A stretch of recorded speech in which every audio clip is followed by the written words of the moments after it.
Welcome back students. कल मैंने आप लोगों को पीडीएफ भेज दिया है और आज आपको संश्लेषित रेशे और प्लास्टिक के बारे में बताऊंगी। संश्लेषित रेशे होते क्या हैं? देखिए, इनके हम 3 चीज़ों के बारे में बात करेंगे। एक परिभाषा के बारे में बात करेंगे, कितने प्रकार के होते हैं ये बात करेंगे, और इनके गुणों के बारे में बात करेंगे। चलिए बच्चों, देखते हैं संश्लेषित रेशे किसे कहते हैं। संश्लेषित रेशे बच्चों, जैसे देखिए, रेशे जो होती हैं हमें 2 तरीके से मिल रही हैं। एक प्रकृति रूप से मिल रही है और दूसरी जो है हमें जो मनुष्यों द्वारा बनाई गई या मानव निर्मित होती है, वो रेशे मिल रही हैं। जो प्रकृति से मिल रही है, जैसे पेड़ पौधों से या फिर जंतुओं से मिलती हैं, वो प्राकृतिक रेशे कहलाते हैं। और जो मानव निर्मित रेशे होते हैं वो संश्लेषित रेशे कहलाते हैं। और संश्लेषित रेशे जो होते हैं वो 3 प्रकार के होते हैं, रेयॉन, नायलॉन और एक्रिलिक। 3 प्रकार के होते हैं बच्चों संश्लेषित रेशे। कौन कौन से? नायलॉन, रेयॉन, नायलॉन और एक्रिलिक। चलिए ये देखिए, संश्लेषित रेशों का प्रकार मैं आपको दिखा रही हूँ इसमें।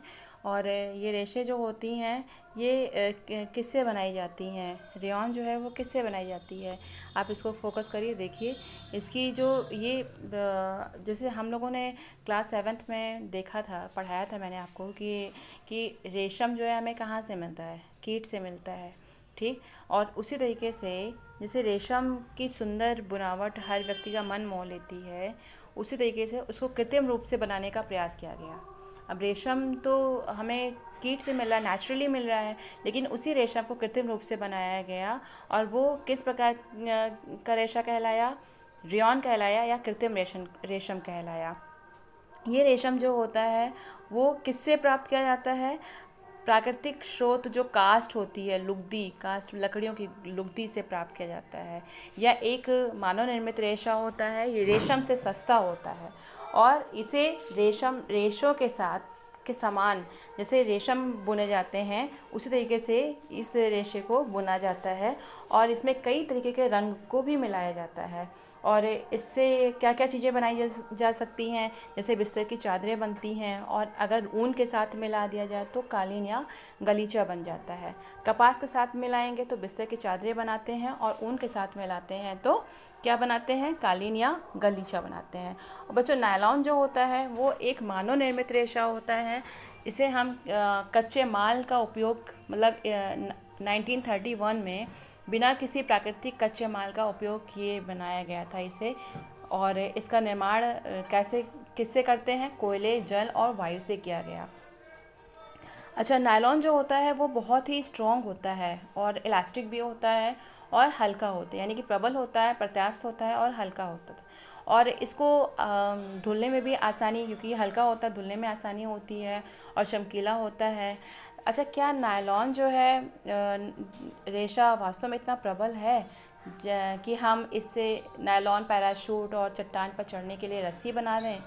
तो बच्चों, इससे जो वस्तुएं बनाई जाती हैं, जैसे जुराबें बनाई जाती हैं, रस्सी बनाई जाती है, तंबू बनाया जाता है, दांत साफ़ करने का ब्रश बनाया जाता है, कारों की सीट के पट्टे बनाए जाते हैं, स्लीपिंग बैग बनाया जाता है। इनसे हम बहुत सारी चीज़ें बना सकते हैं। और इसका उपयोग जो होता है वो मेनली कहाँ होता है? पैराशूट और चट्टानों पर चढ़ने के लिए जो रस्सी बनाते हैं उसके निर्माण में होता है। नायलॉन का एक नायलॉन का तार जो होता है वो इस्पात के तार से बहुत ज़्यादा मजबूत होता है, बहुत स्ट्रॉन्ग होता है। तो इसीलिए हम इसको पहाड़ पर चढ़ने वाली रस्सी के रूप में यूज़ किया जाता है।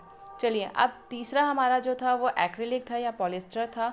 पॉलिस्टर जो होते हैं वो भी एक संश्लेषित रेशा है। मैंने आपको बताया संश्लेषित रेशे जो होते हैं वो 3 तरीके के होते हैं, नायलॉन, रेयॉन और पॉलिस्टर, एक्रिलिक। तो जो पॉलिस्टर होता है उससे बने जो कपड़े होते हैं उसमें सिलवटें नहीं पड़ती हैं आसानी से, तो यह सपाट रहता है और आसानी से धुल जाता है।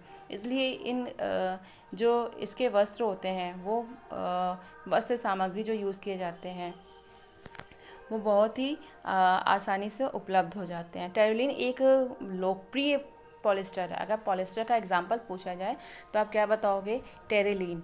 टेरिलीन जो होता है बहुत ही लोकप्रिय है, बहुत सभी लोग जानते होंगे इसको। और ये बहुत ही महीन रेशों से बनाया जाता है और फिर